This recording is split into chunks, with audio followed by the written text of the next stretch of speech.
Chapter 4. The Keeper of the Keys. Boom! They knocked again. Dudley jerked awake. "Where's the cannon?" he said stupidly.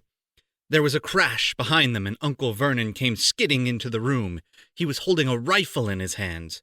Now they knew what had been in that long, thin package she had brought with them. "Who's there?" he shouted. "I warn you, I'm armed." There was a pause. Then, smash! The door was hit with such force that it swung clean off its hinges and with a deafening crash landed flat on the floor. A giant of a man was standing in the doorway.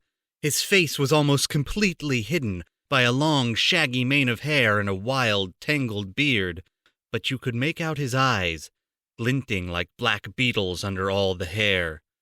The giant squeezed his way into the hut, stooping so that his head just brushed the ceiling. He bent down, picked up the door, and fitted it easily back into the frame. The noise of the storm outside dropped a little. He turned to look at them all. "Couldn't make us a cup of tea, could you? It's not been an easy journey." He strode over to the sofa where Dudley sat frozen with fear. "Budge up, you great lump," said the stranger. Dudley squeaked and ran to hide behind his mother, who was crouching, terrified, behind Uncle Vernon. "And here's Harry," said the giant. Harry looked up into the fierce, wild, shadowy face and saw that the beetle eyes were crinkled in a smile. "Last time I saw you, you was only a baby," said the giant. "You look a lot like your dad, but you've got your mum's eyes." Uncle Vernon made a funny, rasping noise. "I demand you leave at once, sir," he said. "You are breaking and entering." Shut up, Dursley, you great prune," said the giant. He reached over the back of the sofa, jerked the gun out of Uncle Vernon's hands, bent it into a knot as easily as if it had been made of rubber, and threw it into a corner of the room. Uncle Vernon made another funny noise, like a mouse being trodden on. "Anyway, Harry," said the giant, turning his back on the Dursleys, "a very happy birthday to you. Got something for you here. I might have sat on it at some point, but it'll taste all right." From an inside pocket of his black overcoat, he pulled a slightly squashed box. Harry opened it with trembling fingers. Inside was a large, sticky chocolate cake with "Happy Birthday, Harry" written on it in green icing. Harry looked up at the giant. He meant to say thank you, but the words got lost on the way to his mouth, and what he said instead was, "Who are you?" The giant chuckled. "True. I haven't introduced myself. Rubeus Hagrid, keeper of keys and grounds at Hogwarts." He held out an enormous hand and shook Harry's whole arm. "What about that tea, then, eh?" he said, rubbing his hands together. "I'd not say no to something stronger if you've got it, mind you." His eyes fell on the empty grate with the shriveled chip bags in it, and he snorted. He bent down over the fireplace. They couldn't see what he was doing, but when he drew back a second later, there was a roaring fire there. It filled the whole damp hut with flickering light, and Harry felt the warmth wash over him as though he'd sunk into a hot bath. The giant sat back on the sofa, which sagged under his weight, and began taking all sorts of things out of the pockets of his coat. A copper kettle, a squashy package of sausages, a poker, a teapot, several chipped mugs, and a bottle of some amber liquid that he took a swig from before starting to make tea. Soon the hut was full of the sound and smell of sizzling sausage. Nobody said a thing while the giant was working.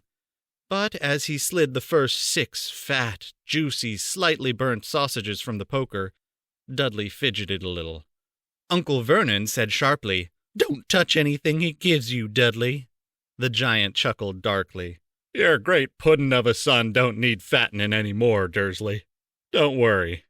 He passed the sausages to Harry, who was so hungry he had never tasted anything so wonderful. But he still couldn't take his eyes off the giant. Finally, as nobody seemed about to explain anything, he said, "I'm sorry, but I still don't really know who you are." The giant took a gulp of tea and wiped his mouth with the back of his hand. "Call me Hagrid," he said. "Everyone does. And like I told you, I'm keeper of keys at Hogwarts. You'll know all about Hogwarts, of course." "No," said Harry. Hagrid looked shocked. "Sorry," Harry said quickly. "Sorry?" barked Hagrid, turning to stare at the Dursleys, who shrank back into the shadows. "It's them as should be sorry. I knew you weren't getting your letters, but I never thought you wouldn't even know about Hogwarts. For crying out loud, did you never wonder where your parents learned it all?" "All what?" asked Harry. "All what?" Hagrid thundered. "Now wait just 1 second." He had leapt to his feet. In his anger he seemed to fill the whole hut. The Dursleys were cowering against the wall. "Do you mean to tell me," he growled at the Dursleys, "that this boy, knows nothing about anything?" Harry thought this was going a bit far. He had been to school, after all, and his marks weren't bad. "I know some things," he said. "I can, do math and stuff." But Hagrid simply waved his hand and said, "About our world, I mean. Your world, my world, your parents' world." "What world?" Hagrid looked as if he was about to explode. "Dursley!" he boomed. Uncle Vernon, who had gone very pale, whispered something that sounded like Mimblewimble. Hagrid stared wildly at Harry. "But you must know about your mum and dad," he said. "I mean, they're famous. You're famous." "What? My mom and dad weren't famous, were they?" "You don't know. You don't know." Hagrid ran his fingers through his hair, fixing Harry with a bewildered stare. "You don't know what you are," he said finally. Uncle Vernon suddenly found his voice. "Stop!" he commanded. "Stop right there, sir. I forbid you to tell the boy anything." A braver man than Vernon Dursley would have quailed under the furious look Hagrid now gave him. When Hagrid spoke, his every syllable trembled with rage. "You never told him. Never told him what was in the letter Dumbledore left for him. I was there. I saw Dumbledore leave it, Dursley. And you've kept it from him all these years." "Kept what from me?" said Harry eagerly. "Stop! I forbid you!" yelled Uncle Vernon in a panic. Aunt Petunia gave a gasp of horror. "Go boil your heads, both of you," said Hagrid. "Harry, you're a wizard." There was a silence inside the hut. Only the sea and the whistling wind could be heard. "I'm a what?" gasped Harry. "A wizard, of course," said Hagrid, sitting back down on the sofa, which groaned and sank even lower. "And a thumping good 'un, I'd say, once you've been trained up a bit. With a mum and dad like yours, what else would you be? And I reckon it's about time you read your letter." Harry stretched out his hand at last to take the yellowish envelope. Addressed in emerald green to Mr. H. Potter, the floor, hut on a rock, the sea. He pulled out the letter and read, "Hogwarts School of Witchcraft and Wizardry. Headmaster Albus Dumbledore. Order of Merlin, First Class, Grand Sorcerer, Chief Warlock, Supreme Mugwump, International Confederate of Wizards. Dear Mr. Potter, we are pleased to inform you that you have been accepted at Hogwarts School of Witchcraft and Wizardry. Please find enclosed a list of all necessary books and equipment. Term begins on September 1st. We await your owl by no later than July 31st. Yours sincerely, Minerva McGonagall, Deputy Headmistress." Questions exploded inside Harry's head like fireworks, and he couldn't decide which to ask first. After a few minutes, he stammered, "What does it mean? They await my owl." "Galloping Gorgons! That reminds me," said Hagrid, clapping a hand to his forehead with enough force to knock over a cart-horse, and from yet another pocket inside his overcoat, he pulled an owl, a real, live, rather ruffled-looking owl, a long quill, and a roll of parchment. With his tongue between his teeth, he scribbled a note that Harry could read upside down. "Dear Professor Dumbledore, given Harry his letter, Taking him to buy his things tomorrow. Weather's horrible. Hope you're well. Hagrid. Hagrid rolled up the note, gave it to the owl, which clamped it in its beak, went to the door and threw the owl out into the storm. Then he came back and sat down as though it was as normal as talking on the telephone. Harry realized his mouth was open and closed it quickly. "Where was I?" said Hagrid. But at that moment, Uncle Vernon, still ashen-faced but looking very angry, moved into the firelight. "He's not going," he said. Hagrid grunted. "I'd like to see a great muggle like you stop him," he said. "A what?" said Harry, interested. "A muggle," said Hagrid. "It's what we call non-magic folk like them. And it's your bad luck you grew up in a family of the biggest muggles I ever laid eyes on." "We swore when we took him in that we'd put a stop to that rubbish," said Uncle Vernon. "Swore we'd stamp it out of him. Wizard indeed." "You knew?" said Harry. "You knew I'm a wizard?" "Knew?" shrieked Aunt Petunia suddenly. "Knew? Of course we knew. How could you not be? My dratted sister being what she was. Oh, she got a letter just like that and disappeared off to that school. And came home every vacation with her pockets full of frog spawn, turning teacups into rats.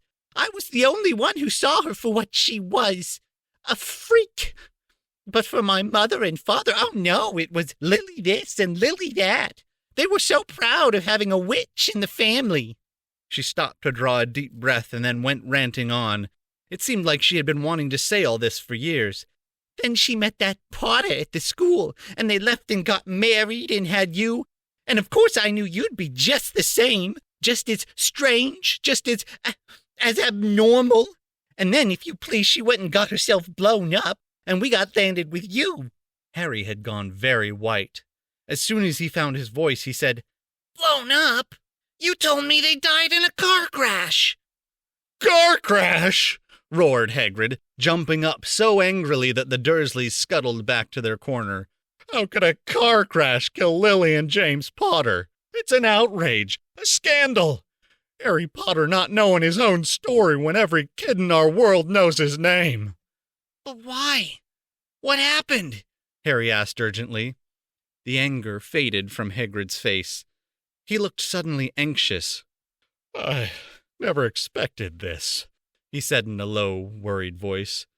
"I had no idea when Dumbledore told me there might be trouble getting hold of you. How much you didn't know. Harry, I don't know if I'm the right person to tell you, but someone's gotta. You can't go off to Hogwarts not knowing." He threw a dirty look at the Dursleys. "Well, it's best you know as much as I can tell you. Mind, I can't tell you everything. It's a great mystery, parts of it." He sat down, stared into the fire for a few seconds, and then said, "It begins, I suppose, with a person called... but it's incredible you don't know his name. Everyone in our world knows." "Who?" "Well, I don't like saying the name if I can help it. No one does." "Why not?" "Gulpin' gargoyles, Harry. People are still scared. Blimey, this is difficult. See, there was this wizard who went bad. As bad as you could go. Worse than worse. His name was..." Hagrid gulped, but no words came out. "Could you write it down?" Harry suggested. "Nah, can't spell it." "All right. Voldemort," Hagrid shuddered. "Don't make me say it again. Anyway, this wizard, about 20 years ago now, started looking for followers. Got 'em too. Some were afraid. Some just wanted a bit of his power, 'cause he was getting himself power all right. Dark days, Harry. Didn't know who to trust. Didn't dare get friendly with strange wizards or witches. Terrible things happened. He was taken over. Course, some stood up to him, and he killed 'em. Horribly. One of the only safe places left was Hogwarts. Reckon Dumbledore's the only one you know who was afraid of. Didn't dare try taking the school. Not just then, anyway. Now your mum and dad were as good a witch and wizard as I ever knew. Head boy and girl at Hogwarts in their day. Suppose the mystery is why you-know-who never tried to get him on his side before.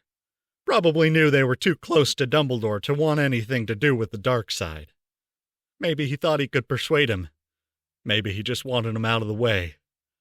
All anyone knows is, he turned up in the village where you was all living, on Halloween 10 years ago. You was just a year old. He came to your house and Hagrid suddenly pulled out a very dirty, spotted handkerchief and blew his nose with a sound like a foghorn. Sorry, he said, but it's that sad. You're your mom and dad and nicer people you couldn't find. Anyway, you know who killed him. And this is the real mystery of the thing, he tried to kill you, too. Wanted to make a clean job of it, I suppose. Or maybe he just liked killing by then. But he couldn't do it. Never wondered how you got that mark on your forehead? That was no ordinary cut. That's what you get when a powerful, evil curse touches you. Took care of your mom and dad and your house even. But it didn't work on you. And that's why you're famous, Harry. No one ever lived after he decided to kill him. No one except you. And he'd killed some of the best witches and wizards of the age. The McKinnons, the Bones, the Pruitts. And you was only a baby. And you lived. Something very painful was going on in Harry's mind. As Hagrid's story came to a close, he saw again the blinding flash of green light, more clearly than he had ever remembered it before. And he remembered something else. For the first time in his life, a high, cold, cruel laugh. Hagrid was watching him sadly. Took you from the ruined house myself. On Dumbledore's orders. Brought you to this lot. Load of tosh, said Uncle Vernon. Harry jumped. He had almost forgotten that the Dursleys were there. Uncle Vernon certainly seemed to have got back his courage. He was glaring at Hagrid and his fists were clenched. Now you listen here, boy, he snarled. I accept there's something strange about you. Probably nothing a good beating wouldn't have cured. And as for all this about your parents, well, they were weirdos. No denying it. And the world's better off without them, in my opinion. Asked for all they got, getting mixed up with these wizarding types. Just what I expected. Always knew they'd come back to a sticky end.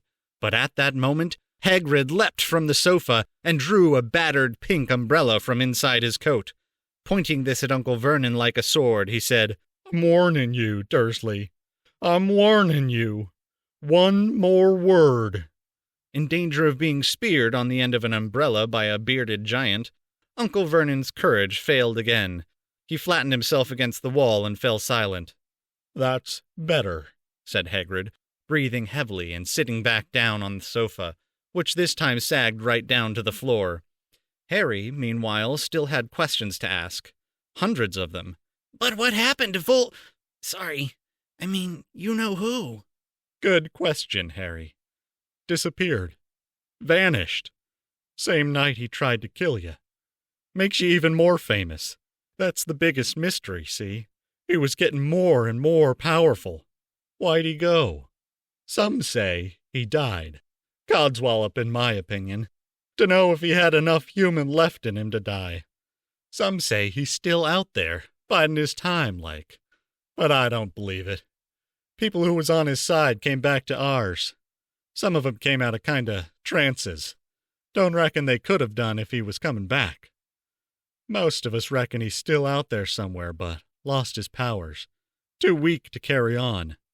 'Cause something about you finished him, Harry. There was something going on that night he hadn't counted on. I don't know what it was. No one does. But something about you stumped him all right. Hagrid looked at Harry with warmth and respect blazing in his eyes. But Harry, instead of feeling pleased and proud, felt quite sure there had been a horrible mistake. A wizard? Him? How could he possibly be? He'd spent his life being clouted by Dudley and bullied by Aunt Petunia and Uncle Vernon. If he was really a wizard, why hadn't they been turned into warty toads every time they'd try to lock him in his cupboard? If he'd once defeated the greatest sorcerer in the world, how come Dudley had always been able to kick him around like a football? Hagrid, he said quietly, I think you must have made a mistake. I don't think I can be a wizard. To his surprise, Hagrid chuckled. Not a wizard, eh? Never made things happen when you was scared or angry? Harry looked into the fire. Now he came to think about it. Every odd thing that had ever made his aunt and uncle furious with him had happened when he, Harry, had been upset or angry. Chased by Dudley's gang, he had somehow found himself out of their reach, dreading going back to school with that ridiculous haircut. He'd managed to make it grow back. And the very last time Dudley had hit him, hadn't he gotten his revenge without even realizing he was doing it? Hadn't he set a boa constrictor on him?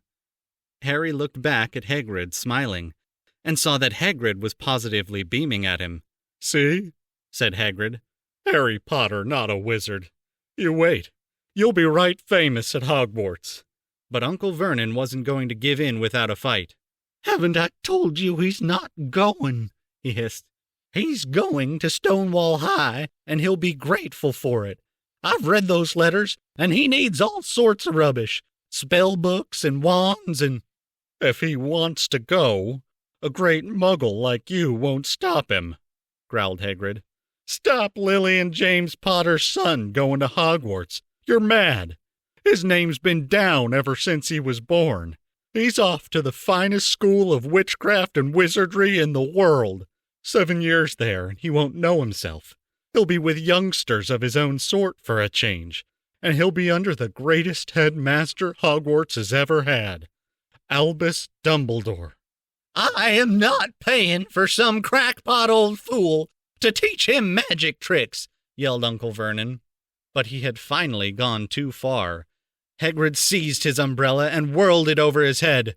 Never, he thundered, insult Albus Dumbledore in front of me. He brought the umbrella swishing down through the air to point at Dudley. There was a flash of violet light, a sound like a firecracker, a sharp squeal, and the next second, Dudley was dancing on the spot with his hands clasped over his fat bottom, howling in pain. When he turned his back on them, Harry saw a curly pig's tail poking through a hole in his trousers. Uncle Vernon roared, pulling Aunt Petunia and Dudley into the other room. He cast one last terrified look at Hagrid and slammed the door behind them. Hagrid looked down at his umbrella and stroked his beard. Shouldn't lost me temper, he said ruefully, but it didn't work anyway. Meant to turn him into a pig, but I suppose he was so much like a pig anyway there wasn't much left to do. He cast a sideways look at Harry under his bushy eyebrows. Be grateful if you didn't mention that to anyone at Hogwarts, he said. I'm not supposed to do magic, strictly speaking. I was allowed to do a bit to follow you and get your letters to you and stuff. One of the reasons I was so keen to take on the job. Why aren't you supposed to do magic? Asked Harry. Oh, well, I was at Hogwarts myself, but I got expelled, to tell you the truth. In my 3rd year. They snapped me wand in half and everything. But Dumbledore let me stay on as gamekeeper. Great man, Dumbledore. Why were you expelled? It's getting late, and you got lots to do tomorrow, said Hagrid loudly. Gotta get up to town, get all your books and that. He took off his thick black coat and threw it to Harry. You can kip under that, he said. Don't mind if it wriggles a bit. I think I still got a couple of dormice in one of the pockets.